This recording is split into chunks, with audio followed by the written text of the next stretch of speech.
Buenos días, amados hermanos.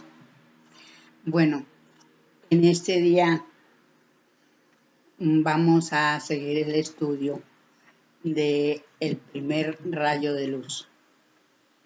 Como les dije antiguamente, amados hermanos, este libro es para mí, ha sido el más difícil de estudiar. Y bueno, ya una hermana que desencarnó me había informado cómo, pero ahora vino un hermano la semana pasada de la escuela y le comenté sobre el libro. Y me dijo que para poderlo entender, para que se me facilitara, que leyera la nota final, que el maestro la escribe.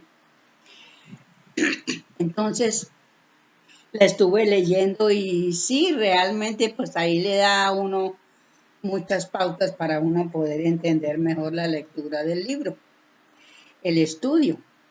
Entonces, vamos, amados hermanos, a conocer los que no conozcamos esta nota al final del libro.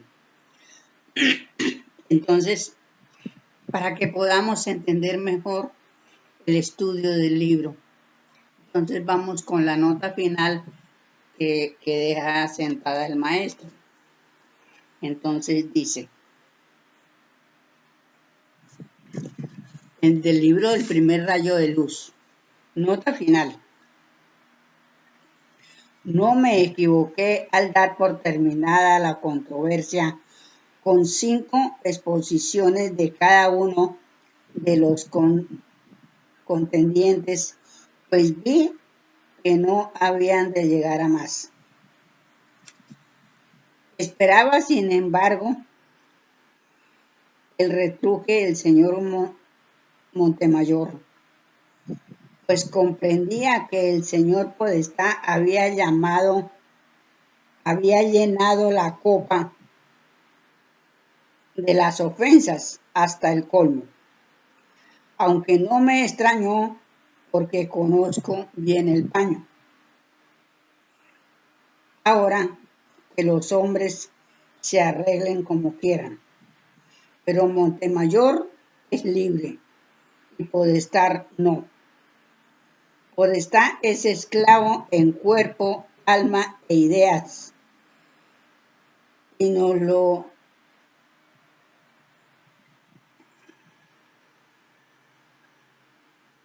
ha demostrado en dejarse corregir por otras más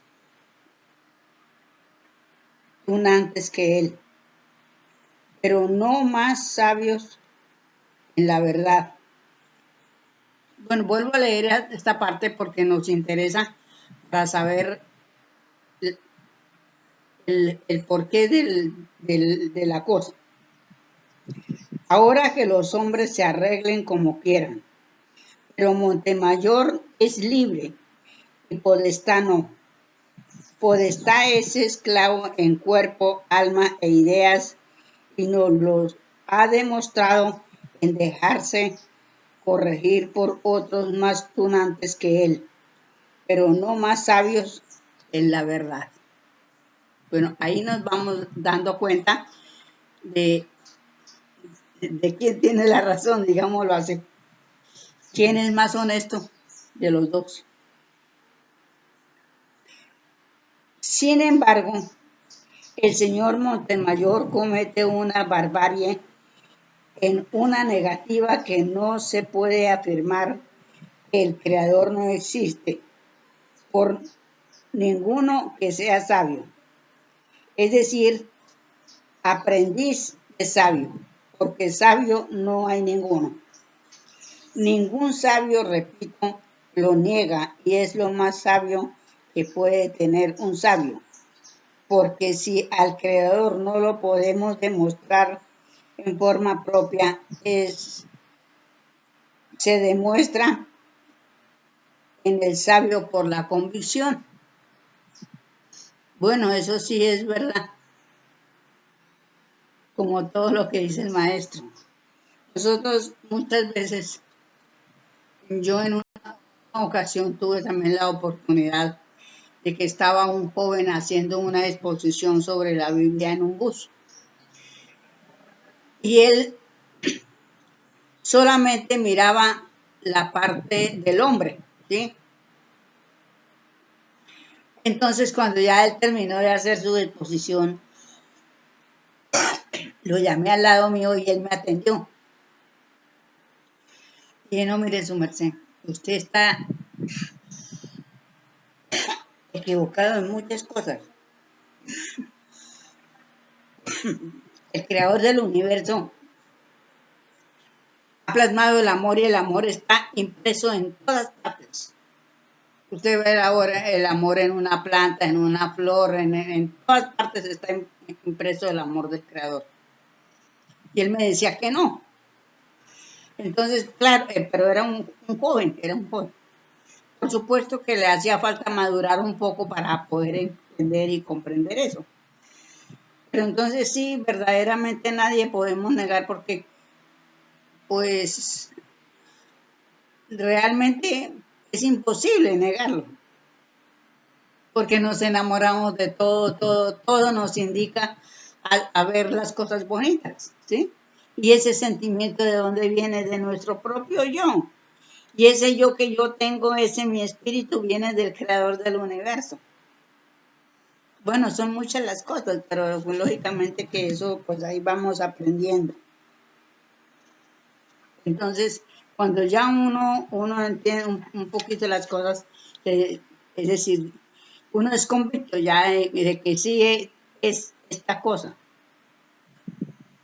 Mas quiero advertir como último rayo de luz de este primer rayo de luz, que cada mundo es un grado de sabiduría y que la tierra es un mundo de quinto grado.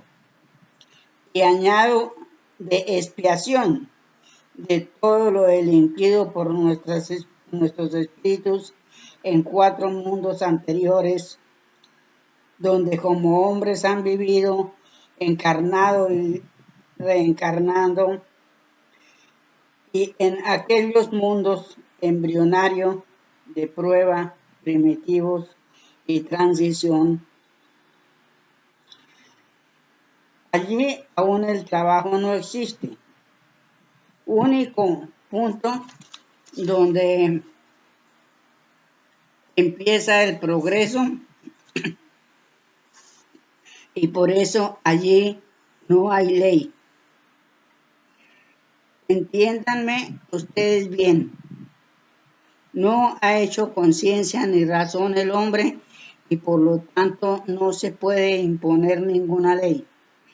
Pero cuando esa familia espiritual ya siente el dolor, entonces sí ha llegado el momento de imponerle la ley, de pagar a la naturaleza lo que le tomó y al ser su semejante lo que lo dañó, hirió y mató. Es entonces cuando esa familia espiritual elevada es elevada a ocupar un mundo de expiación como la tierra, por ejemplo, y no para toda la eternidad, sino sujeta esa familia al periodo de la vida que ese mundo tomó en justa y matemática medida, que al cumplirse ese periodo, la familia espiritual, hecha hombres y mujeres cada espíritu, miles o millones de veces, cuanto necesita para llegar a la plena conciencia, a la plena convicción de ser espíritu de su creador y de su creador, que es el primer grado de sabiduría. Al cumplirse ese periodo, habrá extraído del mundo todo en su valor material, en esencia de conocimientos, en belleza de este y cientos de arte y ciencia, sentimientos y amor, con lo cual habrá pagado a la creación todo lo que le dio en los mundos anteriores y amará a su hermano, pagándole y cobrándole las deudas debidas, daños y ofensas hechos hasta el último jornado, porque la ley nada perdona, porque sería injusticia. En este grado el mundo nada más tiene que ofrecerle al hombre. No le quedan más que escorias que reclaman de la misma ley su nueva vitalización y el mundo se disgrega y cada componente de su masa va a buscar el mundo afín tras por la atracción. Esos son esos aerolitos que recibimos. La familia espiritual sale formando un haz luminoso a instalarse en otro mundo que empieza donde el otro terminó, y esos son en general los cometas que asustan a los débiles, a los ignorantes, a los religiosos, porque no dejan entrar, no pueden entrar en su progreso, ni entender en las leyes del universo que condenan a los dioses raquíticos que hacen gracias y perdones fantásticos. La prueba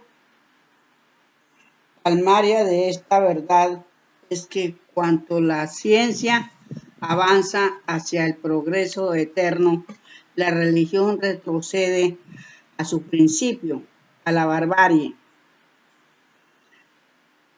Mas lo mismo que he dicho de la ascensión de los espíritus del mundo, el mundo es para cada espíritu y cada hombre, y cada una en su grado de progreso de los infinitos que éste tiene, hasta la suprema sabiduría a la que jamás llegaremos, ni entre todos los espíritus que pueblan el infinito universo, pero que sí llegamos a recibir de un modo definitivo al Creador, como daré la pauta y terminaré.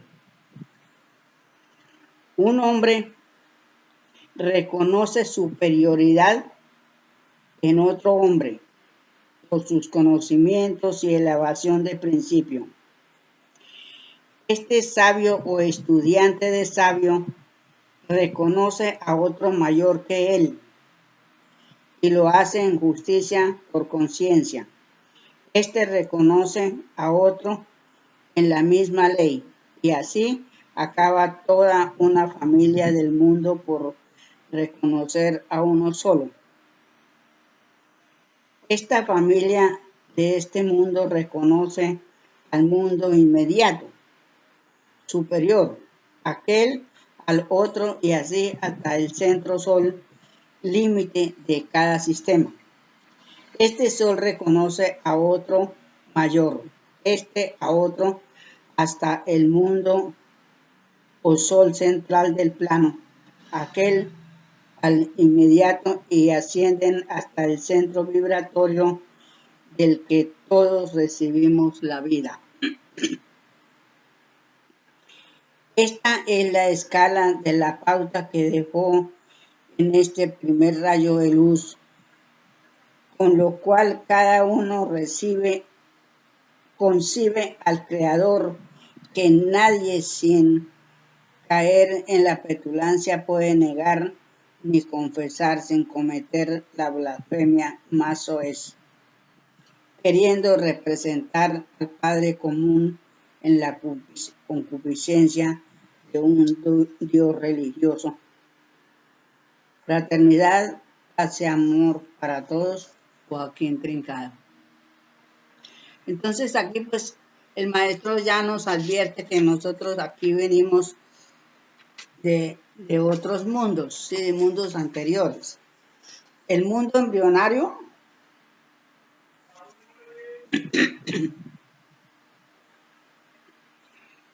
es donde aprendemos a hacer nuestros cuerpos. Allá vamos. Cuando salimos del Padre, Él nos individualiza de su ser, salimos, tomamos alma universal, que ahí pues eso no es de un momento a otro, sino duramos rotando en el universo para tomar el alma universal. Luego vamos a un mundo de prueba, ¿sí? Ahí, bueno, ahí empiezan nuestras travesuras. Vamos al mundo primitivo. Y el mundo de transición es la luna, que allá, según el maestro dice, nos sacaron del mundo primitivo y nos fuimos a la luna. Y allí estuvimos, creo que muchos siglos estuvimos en la luna, aprendiendo, porque ahí los maestros de transición se llama porque ahí no estábamos encarnando, ahí es un mundo netamente espiritual, el descanso de los espíritus. Entonces ahí estábamos descansando, digámoslo así, pero estábamos aprendiendo la tarea que íbamos a hacer aquí en este planeta Tierra. Y luego, después que ocurrió la catástrofe del nacimiento de la luna, ¿sí?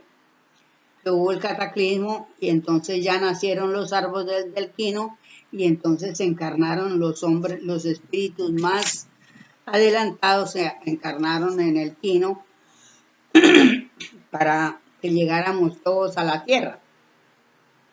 Entonces eso es un trabajo de millones y millones de siglos y eterno en todos los mundos, porque realmente pues en cada mundo se vive una cosa distinta. Entonces ahora sí vamos a empezar con el estudio con lo otro, porque realmente, como les digo, hermanos, este estudio es muy lindo, pero entonces resulta que, bueno, aquí entonces ya vamos a empezar. La vez pasada estuvimos analizando el prólogo, leímos el prólogo para poderlo estudiar. Y ahora, entonces vamos en la primera, después del prólogo dice, mis observaciones. Después de 2 meses de silencio del Señor Podestá, y cuando ya mi juicio está imprimiéndose, aparece una réplica de este señor. No me había engañado cuando dije sobre su cuarta réplica, que si había de esperar al fin de la polémica, tardaría un año bibliógrafo, 25.767 años, poco más o menos, en poder sentenciar.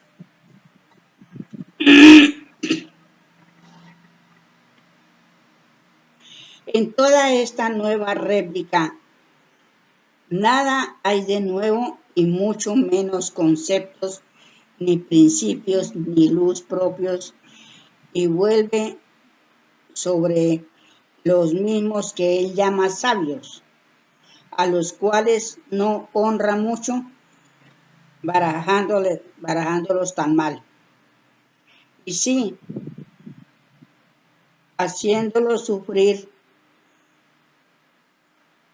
en sus espíritus, porque ninguno de ellos fue ni quiere ser católico, ni cristiano, ni religioso, pero tampoco materialista.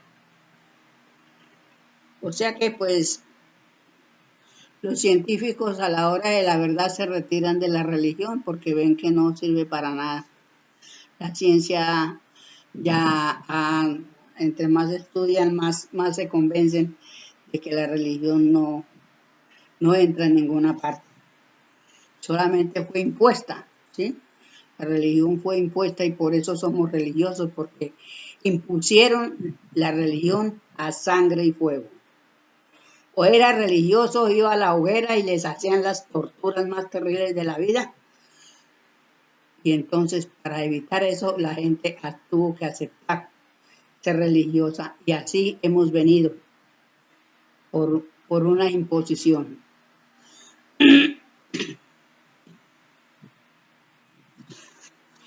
Pero si nada nuevo dice en materia de principios, en cambio, abunda en soeces improperios, que a pesar de la calma que como hombre he visto que el señor Montemayor aguanta chaparrones de inmundicias que en el curso de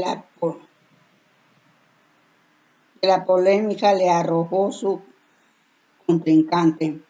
A pesar, digo, de esta calma, no extrañaría que haga su defensa personal y entonces la tragedia se coronará en drama rojo. ¿Acaso sea esto lo que se busca para que sea aplicada al señor Montemayor y la ley de residencia que se viene pidiendo hasta con amenazas al gobierno por el periódico católico El Pueblo? Nombre de mentira, porque el pueblo no es católico. Ahí hay un llamado, dice. Y fue impuesta esa famosa ley al señor Montemayor con la desgracia de que al tirarse del barco al pasar por Montevideo se rompió una pierna. Mas la justicia suprema hoy descogota al Dios católico. Bueno, seguimos la lectura. Un solo punto de mérito hay en esta réplica. Es la confesión de prevaricación de los católicos y lo hacen sobre conceptos de sabios, que a todo trapo quiere que sean católicos y lo son tanto como Moisés. Recordar el caso que el catolicismo nació 20 siglos después de Moisés y 3 siglos después de Jesús. Bueno, aquí pues nosotros voy a hablar algo sobre, claro que ustedes saben que mi progreso no es mucho, pero aquí tenemos el caso de que la religión tomó a todos los misioneros, ¿no? Entonces, hay muchos que piensan que Moisés es religioso, ¿sí? Que él fue el que escribió la Biblia. No, Moisés no escribió la Biblia, escribió el Génesis, pero no, y lo colocaron hasta, bueno, ahora que tenemos la doctrina del maestro, habla sobre el Génesis y desmiente lo que dicen de Caín y Abel, que ellos vivieron y que fueron hijos de Adán y Eva. No, Caín y Abel no existieron. Su primer hijo se llamó Seth y posiblemente tuvieron muchos hijos, ¿sí? Adán y Eva. Y venido con el tiempo, como existe la reencarnación, el mismo Seth fue Moisés. El mismo espíritu que ocupó el cuerpo de Moisés es el mismo espíritu que ocupó el cuerpo de Moisés. Entonces, Seth, Moisés y muchos otros son el mismo espíritu que ocuparon como el mismo espíritu quien fue Juanucho, y lo colgaron en el Vaticano. Él es el mismo el espíritu del maestro juez. Jesús, tampoco, otros dicen que Jesús fundó la religión católica. Tampoco, el maestro Jesús no fundó ninguna religión. Que la religión también lo tomó a él. Y hasta fue mistificado hasta su nacimiento. Desde su nacimiento, mejor dicho, la humanidad no conoce, la humanidad religiosa no conoce la vida de Jesús. Porque Jesús de Nazaret fue engendrado por su padre José. Como somos todos a través del sexo. Así que no fue ninguna tal paloma ni ninguno. Jesús se perdió a los 12 años de vida, que lo llevaron, José mandó a la Madre María con Jesús a Jerusalén.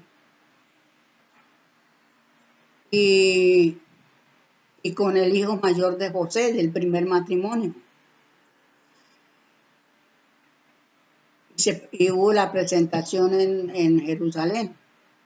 Y ahí se quedó desde ese entonces, de los 12 años, el maestro José hizo una carta y se la dio a Jesús para que se la diera al maestro José de Arimatea. Y desde entonces quedó el maestro Jesús interno en la cábala de los esenios. Él estudió en la cábala de los esenios. Y todo ese tiempo pues duró perdido para la religión, pero ellos no dicen a dónde estuvo Jesús.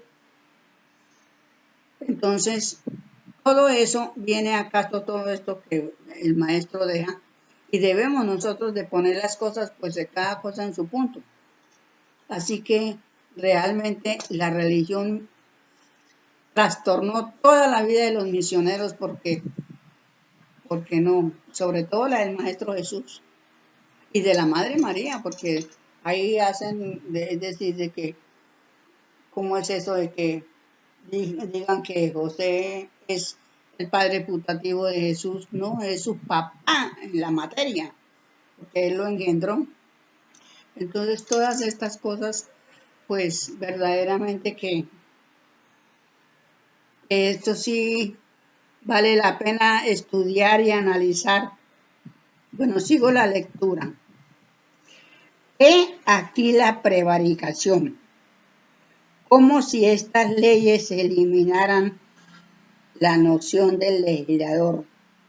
Se refiere a las leyes de Newton, cuando al contrario la confirma, como si estas leyes suprimieran la noción del orden, cuando al contrario la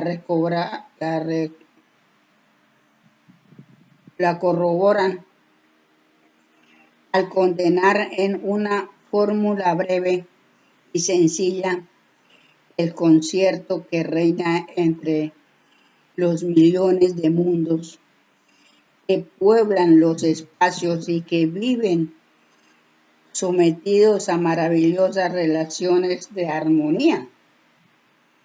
Dígame, señor Podestá, ¿no eran aquellos pedazos de tierra que hoy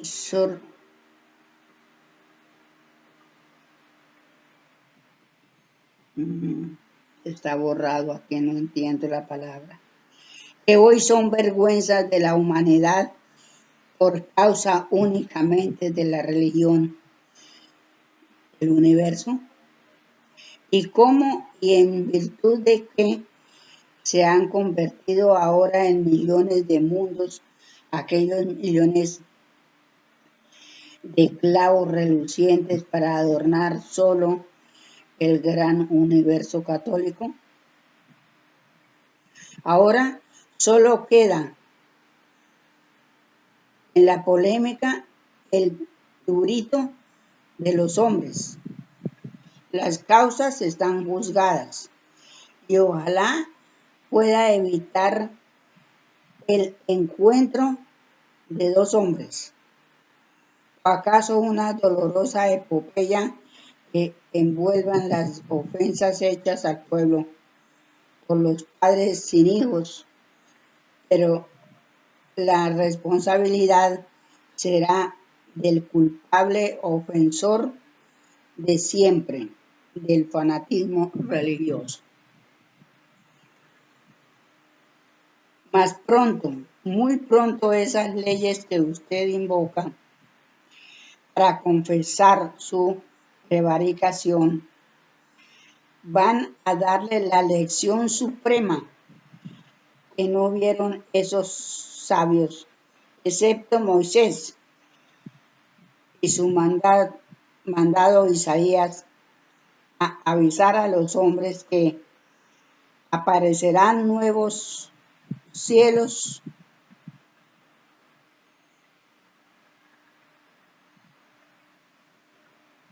nuevas tierras, nuevos cielos y nuevo sol.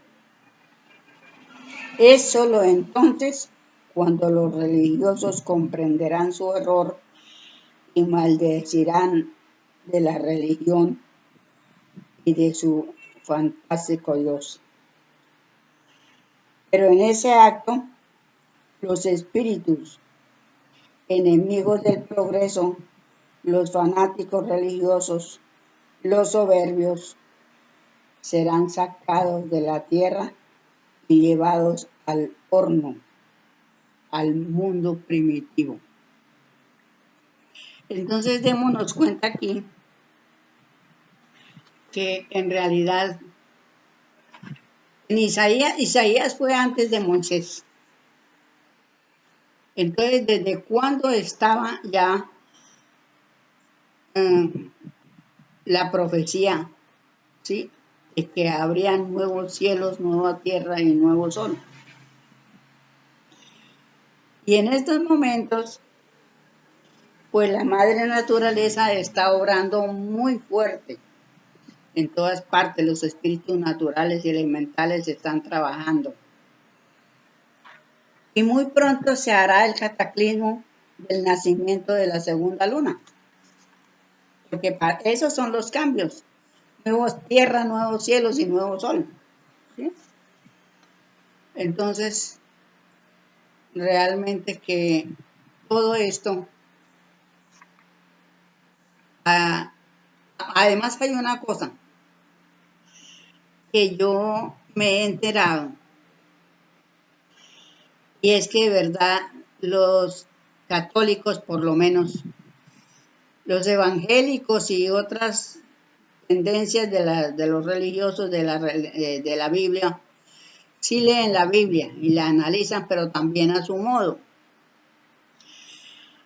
Pero los que se denominan católicos, apostólicos y romanos son muy pocos los que leen la Biblia, porque yo estuve en un grupo religioso del Minuto de Dios.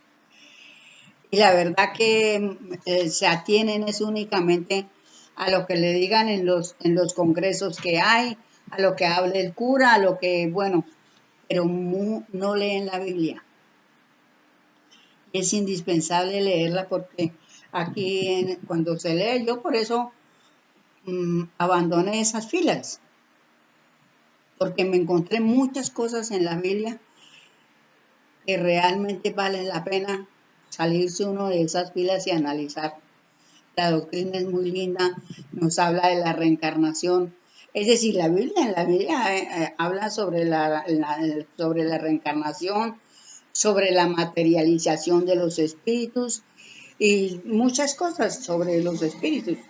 Pero ellos no aceptan eso porque les da miedo.